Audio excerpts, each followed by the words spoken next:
Thank you. So I'm Sue Kurtz, and I'm the Executive Director of the Hillel at Virginia Tech. And what that means is that I basically work with professional staff and with the many students at Virginia Tech in helping them with their identity, finding where their spirituality, where their ethics, their values all intersect. It's really, really exciting because it's a way to work with the academic world and to really have them explore their values, their ethics, and how that fits into a lot of the things that they're learning about. I think that it's exciting because the students empower other students, and eventually, you work with a few students and then those students have ideas and feelings, and then that invigorates and creates the other students to start looking at their identity and what they value, what they're studying, how that fits into their lives. I think that you can't learn in an academic setting without having that piece of yourself, your culture, your traditions, your spirituality as part of that. And I think if you hold that piece back and you're not letting that be part of the academic study, part of that college experience, that you're not allowing yourself to really have the authenticity of where you can come through. And so by empowering the students, in connecting the students with their culture and identity, they're able to better find themselves and to figure out their direction that they'll take.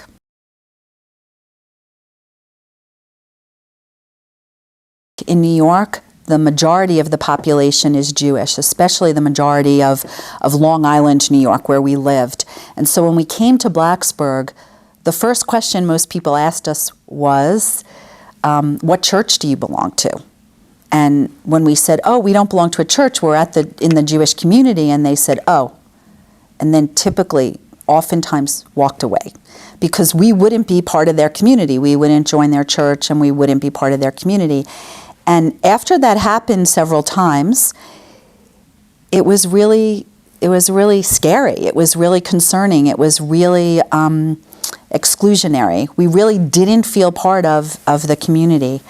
So I started with Hillel in 2003. I knew my children were going off to college, and someone sort of approached me and got my empathy. These students at Virginia Tech that are Jewish are minority, which I certainly understood at this point.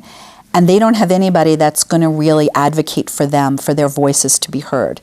And so I started, and they said, all you have to do is once a month you make dinner, and Friday night is the Jewish observation of Shabbat, Friday night at sunset until Saturday at sunset.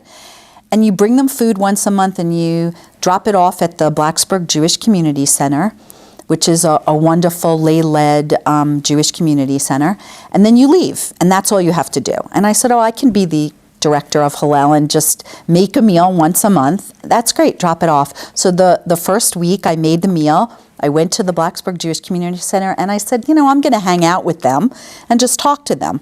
So I went in, and there were 4 or 5 students, and we ate together, and we spoke together, and they told me there's hundreds of Jewish students at Virginia Tech. But I looked around and there were 4 or 5. And they said, oh, they won't tell anyone that they're Jewish. And it was really scary to me that they were hiding this identity that I spoke about earlier. Their culture, their heritage wasn't anything that they wanted to speak about or identify or make visible during their time here, 2003. And I said, well, why? And they said, well, they're a minority.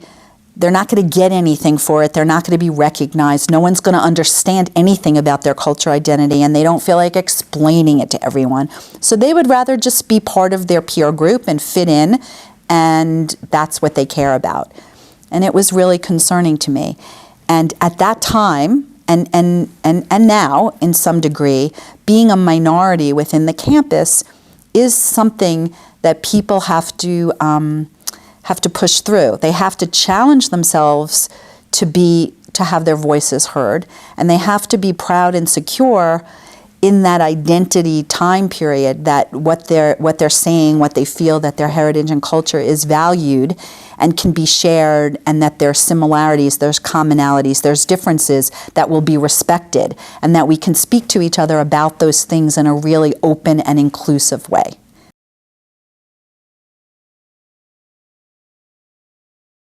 When I think back to 2003 and sitting in the lower level of the Blacksburg Jewish Community Center talking to the 4 or 5 students, and then setting up a plan to go the next day to the university and to meet some of the hundreds of students that are not having their voices heard. And I reflect back and remember that day. And sometimes it's hard to look back where you were and look forward. And now I look at where we are right now in the Malcolm Rosenberg Hillel Center, this incredibly beautiful 8,000 square foot building that's a beacon of visibility within the Blacksburg community, and think that it all started with those 4 or 5 students that I do still keep in touch with, and that we all remember that dream that was fueled by Malcolm Rosenberg and his family and many, many other people that contributed in understanding that there needed to be voices of the Jewish students as a minority heard here. And so that's a really exciting, big concept that I can look back on and be excited about and appreciate. There's also an individual story. I just think of one student in particular a few years ago that was very ill when she was young, and she loved the Make-A-Wish Foundation. And her dream was to start a Make-A-Wish Foundation at Virginia Tech. As a Jewish student here, she came to Hillel and asked if we would support a project of hers, and she would recruit broadly from the school. And again, Hillel isn't just for Jewish students, it's for all students. And so she got a board of students. I think she and one other student even were Jewish, and then there were 7, 8, 9, 10 that were on board that were not, and they all had that vision of Make-A-Wish. And being able to empower the future Jewish leaders, the future leaders in general of the world, is a big part of what we do. And now having a Make-A-Wish on the campus and having that be like a testament to her being ill when she was a child, but being able to bring money and hope and care for these other young children that the Make-A-Wish at Virginia Tech supports is really exciting.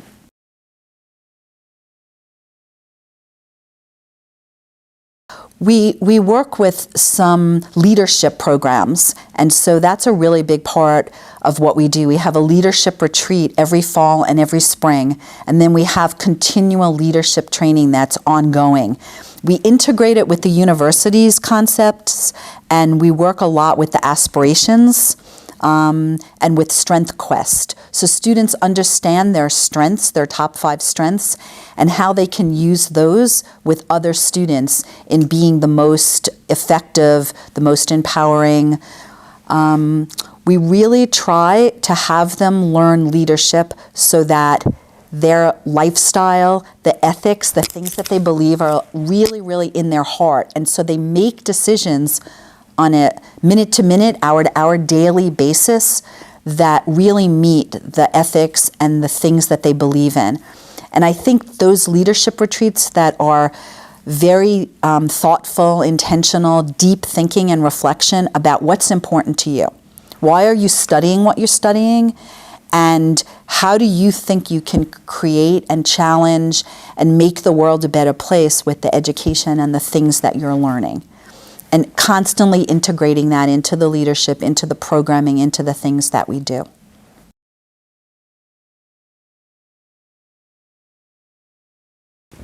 I think that a sensitivity in the way questions are asked, in the way different times of the year when there's different holidays, there's different settings, being really sensitive and open that there's people with many, many different heritages, many different cultures, many different beliefs that are there in the room. I think, people asking me what church do you belong to as the first question, you don't realize that that really does push someone away and create a distance between them. So I think that's a big part of it. I think that conversation, deep conversation, and a real sincere interest in learning about people of different backgrounds is really, really great, because then people feel like their culture and traditions are valued and that people are open and listening to them. So communication, I think, breaks down and makes everything better.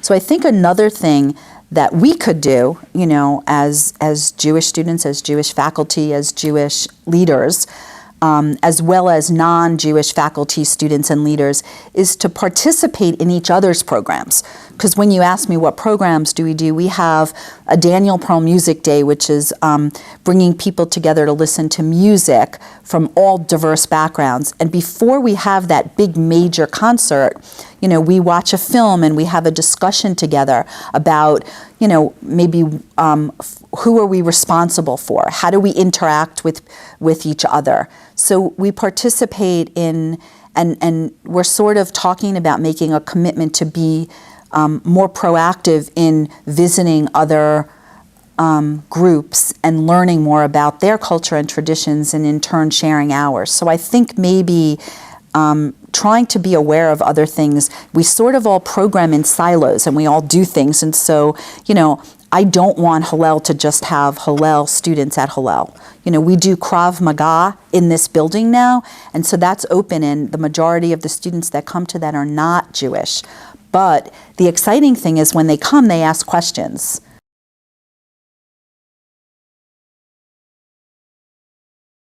So it's great that you asked that. Right before you were here, we had a new Krav Maga instructor come, and it was a male and a female, and it was this tiny little woman, and the male was talking about he was going to lead the Krav Maga, and we have about 50 guys from the Corps that come, and I think there's 1 or 2 women from the Corps that have joined the Krav Maga class. But when he said he was leading it, I looked to the woman, I said, no, we want you to be there too, right? And she goes, don't worry, I promise I'll be here also. So as a female executive director of Hillel, I'm in the major minority. I think that 2% of the directors are female across the nation. We're in 117 campuses. So that says a lot. I do find that there are times when I talk to people as the executive director, and they'll say, no, who's the director? Who can I speak to there? And it's me. And then I do find that there are times that I'm not as respected, or I can't get things done being a woman. I also have a daughter who graduated Virginia Tech as an engineer, a woman engineer. And we talk a lot about negotiation skills and women as negotiators. And one of the Hillel programs is called a Rosh Chodesh. And once a month, there's a full moon, and there are a lot of Jewish organizations across the board that have programs specifically for women that center on this idea of the mystical and religious time when women would be separate from the men and would do things together that once a month when the moon was full. And so we have taken that sort of as our way to bring only the women together and to talk about some issues that are specific to women, which might be about how can we negotiate so that we have fair salaries versus what men are getting. Our education, we should be proud if we're really good in mathematics. I mean, I think some of those same things exist, and these are things that I'm hearing from the students and some of the issues that they're going through. So as a woman, I feel like I need to be a role model for the women and the female students that are here, and show them that they can be an executive director, they can be excellent in math, they can be a top engineer, they can be well respected, they can run departments on their own, and that all of those things are things that are, possible for them.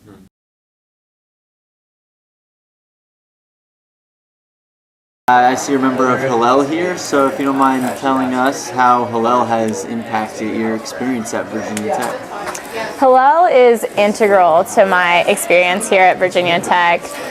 everything that I do comes back to the values that Hillel holds.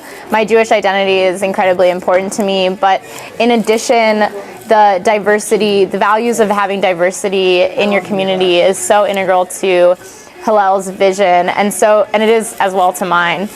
It's given me multiple opportunities to be involved in organizations that allow for engaging conversation, to discuss issues of diversity, and how to interact with my fellow community members in a way that is meaningful and helps me to understand myself further and in turn understand others further.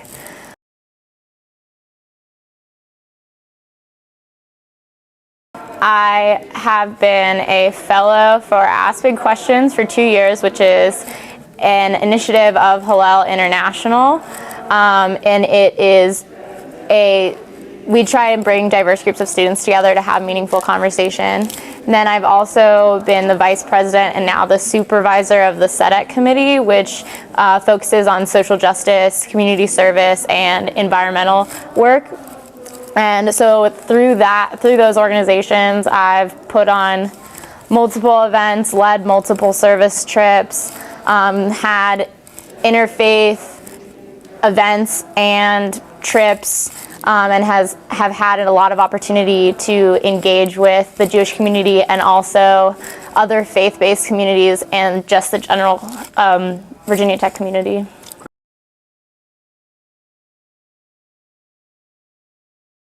Hillel has really just provided me a support group and just amazing people to lean on and to grow as a Jewish person. And I definitely think there's a lot of religious and cultural aspects that I've really learned about and grew, and it's just really been there for me.